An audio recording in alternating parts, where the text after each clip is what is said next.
Hello, dear friends. Today we will talk about the poem entitled Where the Mind is Without Fear. It is written by the legendary author Rabindranath Tagore. Where the Mind is Without Fear has uh, is actually a poem written in Bengali and translated by himself, Rabindranath Tagore. I translated the title here, Jaha Man Bhai Mukta Ho. Okay, where the mind is without fear means जहाँ मन भय भय मुक्त हो, जहाँ मन में कोई भय ना हो, ऐसी जगह. So actually, friends, it is not a poem, it is actually a poem. It is actually a prayer. Sorry, it is a prayer which has been prayed by author to the god. He prayed that my citizen of India, the citizen of the country, should awake in a place where mind is without fear, when the mind is free, where the all where there is what you call the situation like heaven. There is no any bar, no domestic walls uh, will stop anyone. There is no ban on anything. There is peace where the knowledge is free. Such type of country, such type of atmosphere he needs. And he appealed, he prayed, he requests the God that my countrymen should awake in such type of heaven. Actually, this poem uh, was written in pre-independence India before 1947. You can see the lifespan of the author is 7th May 1861, 7th August 1941. Let us turn to the next slide. We will come to know about the poet and poem regularly. Friends, Rabindranath Tagore was born in Calcutta, that is Kolkata, in West Bengal. He was not only a writer, but also a painter, a philosopher, a composer, educationalist, social worker, and so on.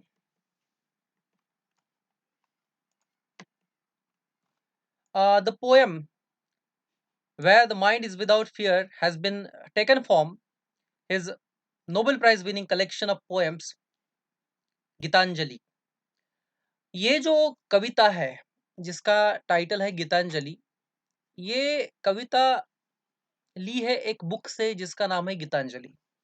और Geetanjali is very popular poem, is very popular book where so many poems are collected written by Rabindranath Tagore. And friends, Gitanjali जो book है वो publish हुई थी 1912 में London में. And this poem this book sorry this book has got Nobel prize for literature in 1913. 1913 में Nobel prize मिला रविंद्रनाथ टैगोर को लिटरेचर के लिए, साहित्य के क्षेत्र में लिखने के लिए. And Rabindranath Tagore was the first Indian who got this literary honor. Rabindranath Tagore was the first non-European, not only Indian but also non-European, who got this prize in 1913. Gitanjali is a book where collection of poems are there written in Bengali, as well as translated into English. And the English name of Gitanjali is, you can see in the bracket, Song Offering. Song Offering. Originally, this poem was written in Bengali and subsequently translated into English by himself, by the author himself. National anthems of India and Bangladesh are also written by Rabindranath Tagore. राष्ट्रीय राष्ट्रगान जो है हमारा जनगण मन, और बांग्लादेश का जो है अमर सोनार बांग्ला, ये दोनों जो गीत है ये लिखे हैं रविंद्रनाथ टैगोर ने। 100 of songs he composed called Rabindra Sangeet are so popular in West Bengal, not only in West Bengal but also in all over India। जैसे हम महाराष्ट्र में भजन सुनते हैं संत तुकाराम के, संत तुकडोजी महाराज के, संत कबीर के, वैसे ही वेस्ट बंगाल में सबसे ज्यादा जो संगीत सुना जाता है वो है रविंद्रनाथ टैगोर का। ना कि वेस्ट बंगाल में, बट बांग्लादेश में, और जहां जहां बंगाली लैंग्वेज बोली जाती है, आ, सुनी जाती है, वहां पर ये रविंद्र संगीत जो है वो फेमस है। Now this poem was actually initially written in Bengali. ये जो पोएम है, ये जो कविता है, ये सबसे पहले लिखी गई थी बंगाली लैंग्वेज में, अंडर द टाइटल प्रार्थना, विच मीन्स सप्लिकेशन। मतलब पहले जो पोएम ये लिखी गई थी बंगाली लैंग्वेज में, उसका टाइटल था प्रार्थना, और प्रार्थना का मतलब है सप्लिकेशन। सप्लिकेशन का मतलब है याचना करना, रिक्वेस्ट करना गॉड को कि मेरे कंट्रीमेन जो है वो सुखी रहे, फ्रीडम वाले एटमोस्फियर में रहे। Tagore composed this poem when India was under the grasp of British region। मैंने पहले भी कहा था कि ये जो पोएम है ये तब लिखी गई जब इंडिया जो है वो स्वतंत्र नहीं था, फ्री नहीं था, अंडर ब्रिटिश रूल था। This thought provoking poem also conveys the idea of eliminating the dreary desert sand of that habit like sati system, dowry, child marriage, etc. from our Indian culture to uplift our Indian women। Actually ये जो poem है ये सिर्फ ये जो poem है ये सिर्फ प्रेइंग ही नहीं है, ये गॉड को प्रे ही नहीं कर रही है, पर उसके अलावा this poem also talks about Sati system. जैसे कि बैड कस्टम्स थी इंडिया में, बैड जो ट्रेडिशंस थी इंडिया में, जैसे कि सती जाना, डाउरी यानी कि हुंडा, चाइल्ड मैरिज यानी कि जो छोटे बच्चे हैं उनकी शादी, ये जो बैड हैबिट्स है, बैड कस्टम्स है, उनके अगेंस्ट हल्ला बोला है इस पोएम में रविंद्रनाथ टैगोर ने।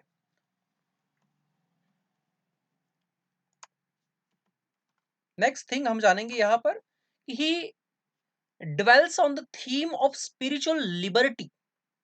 उन्हें हर एक आदमी जो है वो फ्री चाहिए, उसका माइंड जो है वो फ्रीडम, माइंड जो है वो फ्रीडम वाला चाहिए। बिलीव्स, मेथड्स, थॉट्स, उन पर कोई पाबंदी ना हो, पॉलिटिकली हम फ्री चाहिए। ऐसा एक इंडिया हो, ये सपना है, और इस सपने को लेकर रविंद्रनाथ टैगोर जो है वो प्रे कर रहे हैं गॉड को। He is praying to god that there should be political freedom, social freedom, freedom of mind, spiritual liberty, and what you call the freedom of expression and all। This poem has been written by the poet in the form of a prayer to God। As I already told you कि ये जो poem है ये poem नहीं है, ये है praying, ये है प्रेइंग, ये है प्रार्थना। प्रार्थना के रूप में, प्रार्थना के स्वरूप में, प्रार्थना के नेचर में ये कविता लिखी गई है। And here the poet prays to god for true freedom of his country. एक एक फ्रीडम चाहिए, एक स्वतंत्रता चाहिए कंट्री को, और वो स्वतंत्रता कैसी हो ये हम पोएम में जानेंगे। I am going to read the poem here. मैं यहाँ पर कविता जो है वो पढ़ रहा हूँ।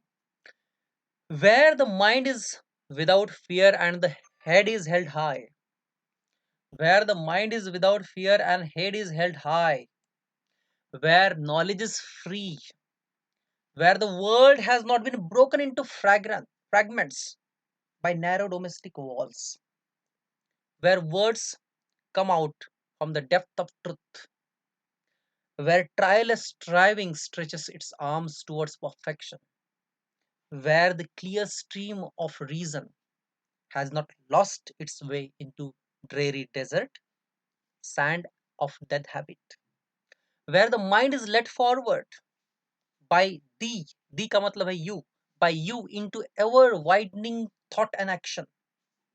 ये सब चीजें अगर हो तो into that haven of freedom, my father, my lord, let my country awake. ये सब जो पोएम में जो लाइंस दी है वो लाइन बाय लाइन हम जानेंगे। उसके पहले I want to again read a translation of this poem, which is this translation was done by my friend from WhatsApp. We are friends in a group, and he shared that translation. Let me show you that too. This one. He says, जहाँ किसी जहाँ किसी प्रकार का भय ना हो तथा सर सम्मान से उठा रहे, जहाँ focus on the meaning my friends, जहाँ किसी प्रकार का भय ना हो तथा सर जो है वो सम्मान से उठा रहे, जहाँ ज्ञान गंगा सभी को निशुल्क उपलब्ध हो, जहाँ नॉलेज फ्री हो, जहाँ ज्ञान गंगा सभी को निशुल्क उपलब्ध हो, जहाँ दुनिया संकीर्ण दीवारों में बटी ना हो, छोटे छोटे दीवारों में बटी ना हो दुनिया, जहाँ विचार जो है, थॉट्स जो है वो सत्य की गहराई से निकले, जहाँ सतत प्रयास पराकाष्ठा की ओर बढ़े, स्ट्राइविंग हार्ड, जहाँ सच्चे तर्क, तर्क का मतलब है लॉजिक, तर्क, रीजन, नॉलेज, जहाँ सच्चे तर्क की धारा मृत प्राय रेगिस्तान में खो न जाए, जहाँ सच जो है, जहाँ लॉजिक जो है, जहाँ नॉलेज जो है वो रेगिस्तान में कहीं भटक ना जाए, किसी बहकाव में आ ना जाए, ये सब चीजें हैं। तो ऐसे स्वतंत्र स्वर्ग में हे परम पिता परमेश्वर, मेरा देश जागे, मेरा देश सोकर उठे। It is actually a prayer, a very motivational spiritual poem, prayer written by Rabindranath Tagore. Now, friends, let us come to English version of the poem and see line by line. We will go line by line. Where the mind is without fear and the head is held high. जहाँ मन जो है वो भय से मुक्त हो, कोई भी माइंड पर फियर ना हो, सर जो है वो ऊंचा रहे सम्मान में हमेशा। जब कभी भी हम स्वतंत्रता में रहेंगे तो सर सम्मान से ऊंचा रहेगा। अगर हम स्लैवरी में है, अगर हम बंदी बने हैं, किसी के गुलामी में जी रहे हैं, तो सर हमेशा झुका हुआ रहेगा। तो सर जो है वो झुका ना हो, सर हमेशा उठा रहे, हेल्ड हाई रहे। जहां पर where knowledge is free, where the knowledge is totally free, जहां पर ज्ञान जो है वो फ्री में है, फ्री में सबको मिल रहा है। ऐसा नहीं है कि किसी पर्टिकुलर कम्युनिटी के लिए ज्यादा है, किसी पर्टिकुलर कम्युनिटी के लिए कम है। ऐसा नहीं है कि जैसे पहले की जो इंडिया की अगर बात करें तो ब्राह्मण, क्षत्रिय, वैश्य एंड शूद्रा, ब्राह्मण, वैश्य, क्षत्रिय, शूद्रा, तो ये जो चार कैटेगरीज है इनमें किसी को अपर लेवल की कम्युनिटी को नॉलेज लेने का अधिकार है, बाकियों को नहीं है। ऐसा नहीं, ऐसा ना हो, सबके लिए फ्री हो, anyone can get any type of knowledge, where the world has not been broken up into fragments by narrow domestic walls, जहां दुनिया जो है वो छोटे छोटे हिस्सों में बटी ना हो, छोटे छोटे लोगों में दीवारें ना हो, दरारें ना हो। With narrow domestic walls is actually a metaphor, my friends. It is a metaphor for, it is not the domestic walls narrow, it is the mind is narrow. मतलब अपना दुनिया जो है वो नैरो माइंडेड ना हो, ब्रॉड माइंडेड हो। जैसे कि फॉर एग्जांपल पहले के जमाने में अगर देखेंगे हम, प्री इंडिपेंडेंस इंडिया की अगर बात करें तो तो विमेन को अधिकार नहीं था, राइट नहीं था शिक्षा का. Women didn't have any right to get education. Women didn't have any right to job, to work outside of the home. They didn't have any right to go outside of the home. They didn't have right to express. Okay, and so many things were there. The lower community didn't have right to express themselves, to express in freedom. So all this narrow domestic walls should not be there. Where words come out from depth of truth, जहां कोई विचार आए तो सत्य लेकर आए, ना कि झूठ लेकर आए. जहां अगर बोलना भी हो तो सच लेकर बोलो, ना कि झूठ लेकर. वेयर टायरलेस स्ट्राइविंग, स्ट्राइविंग मतलब hard work. Where tireless striving stretches its arm towards perfection, कि जहां पर हमारा जो हार्डवर्क है वो टायरलेस हो. टायरलेस का मतलब है ना थकना, ना थकते हुए वो आगे बढ़े. और ये ये जो हार्ड वर्किंग है ये परफेक्शन को चूमे, परफेक्शन को अपनी बाहों में ले ले, तो परफेक्शन पाए. Where the clear stream of reason, stream का मतलब है झरना. Where the clear stream of reason has not lost its way into dreary desert and sand of, sorry, dreary desert sand of dead habit, कि जहां पर जो झरना जो है, क्लियर स्ट्रीम ऑफ रीजन, जहां पर रीजन का मतलब है फ्रेंड्स तर्क, लॉजिक, नॉलेज. जहां पर अपना जो लॉजिक है, अपना जो ज्ञान है, वो किसी की छाया में, किसी की दबाव में दब ना जाए, वो गुम ना हो जाए, वो लॉस्ट ना हो जाए. अपना जो नॉलेज है वो हम अपने एटीट्यूड को लेकर जिए, हमारी कुछ अलग आइडेंटिटी हो. हम किस कोई दूसरा बोल रहा है और हम वही फॉलो कर रहे हैं, ऐसा ना हो. ये सब चीजें जो है, ये सब चीजें एक जगह पे चाहिए, एक कंट्री में चाहिए, और ये हमारे देशवासियों में चाहिए. That is the prayer. Where the mind is led forward by thee का मतलब है यू, कि जहां पर हमारा माइंड जो है, हमारा मन जो है, हमारा नॉलेज जो है, ये गाइडेड हो आपसे. You should guide into ever widening thought and action. मतलब हमारे मन में जो थॉट्स है, हमारी जो एक्शंस है, ये तुम्हारे नेतृत्व में बड़े, फले फूले, उनका विस्तार हो, उनका ग्रोथ हो, थॉट्स की ग्रोथ हो, थॉट्स बढ़े, नॉलेज बढ़े. और ये सब अगर चीजें हैं तो ये ये सब चीजें अगर एक कंट्री में है तो वो कंट्री क्या कहलाएगी? स्वर्ग कहलाएगी, हेवन कहलाएगी. So into that heaven of freedom, my father, हे परम पिता, O Lord, let my country awake. और इस स्वर्ग में, इस स्वतंत्रता के स्वर्ग में मेरी कंट्री जो है वो जागे. मेरी कंट्री तो है, मेरी कंट्री जो है वो उठे. That is the request, that is the praying, that is the prayer by Rabindranath Tagore to God.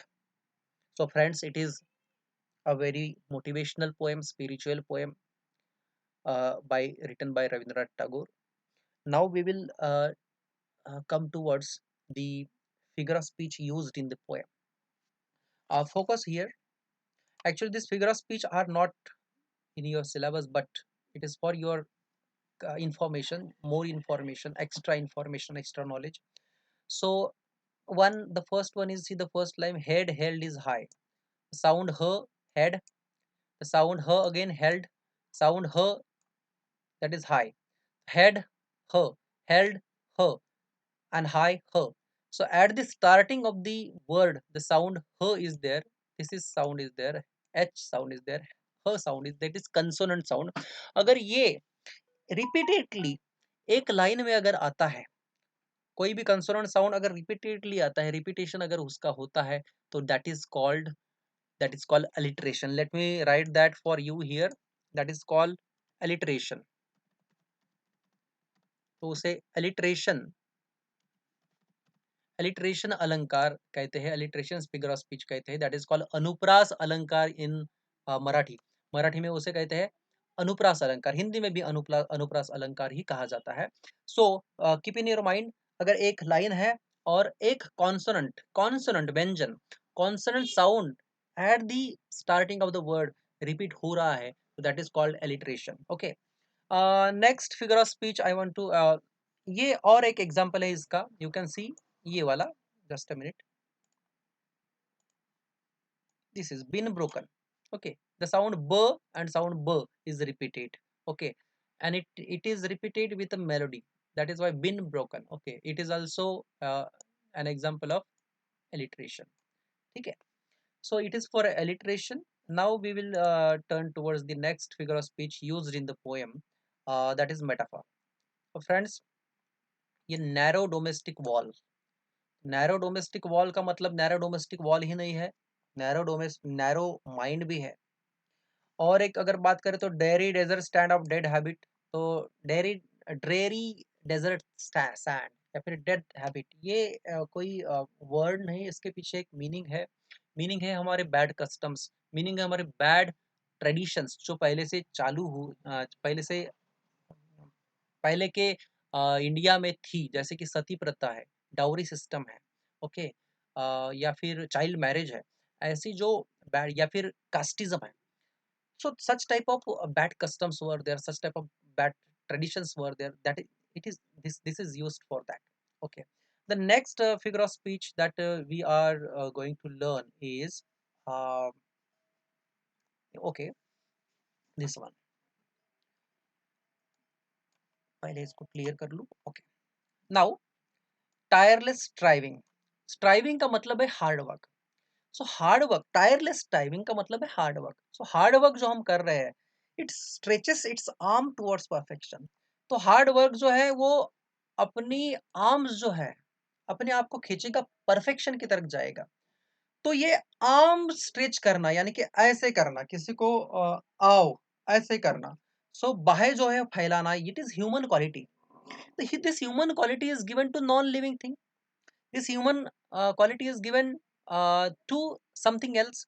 अगर हम ह्यूमन क्वालिटी जैसे कि हंसना, बोलना, रोना, लिखना, सोना, डांस करना, ऐसी जो ह्यूमन क्वालिटीज है, वो अगर नॉन लिविंग जो है, उन चीजों को अगर देते हैं, भावनाएं जो है उनको अगर देते हैं, उनमें उनमें ह्यूमन क्वालिटीज ऐसी है, वो अगर बताते हैं, दैट इज कॉल्ड, उस फिगर ऑफ स्पीच को कहते हैं personification. Let me write that for personification. Okay, personification. Okay, so ये जो human quality of stretching arm is human, ये आदमियों की क्वालिटी है, ये टायरलेस टाइमिंग को दी गई है। और एक यहाँ पर फिगर ऑफ स्पीच यूज की है पर्सोनिफिकेशन वाली, जो है clear stream of his reason has not lost its way. तो रास्ता भूल जाना, lost its way, losing way, lost way, मार्ग भूल जाना, रास्ता भूल जाना, ये क्वालिटी है ह्यूमन की, हम रास्ता भूल जाते हैं। ओके, लिविंग जो है जैसे कि एनिमल है, वो भी रास्ता भूल जाते हैं। तो ह्यूमन क्वालिटी कि भूल जाना, कुछ चीजें भूल जाना, human quality is given to stream. Okay, stream should not lost its way, ऐसा कहा है। तो स्ट्रीम को ह्यूमन क्वालिटी दी है लॉस्ट वे, लॉस्ट। ओके, तो रास्ता भूल जाने की। Next is that let my country awake, awake, awake, awake कौन होगा? जो सो गया है वो अवेक होगा, वो जागेगा।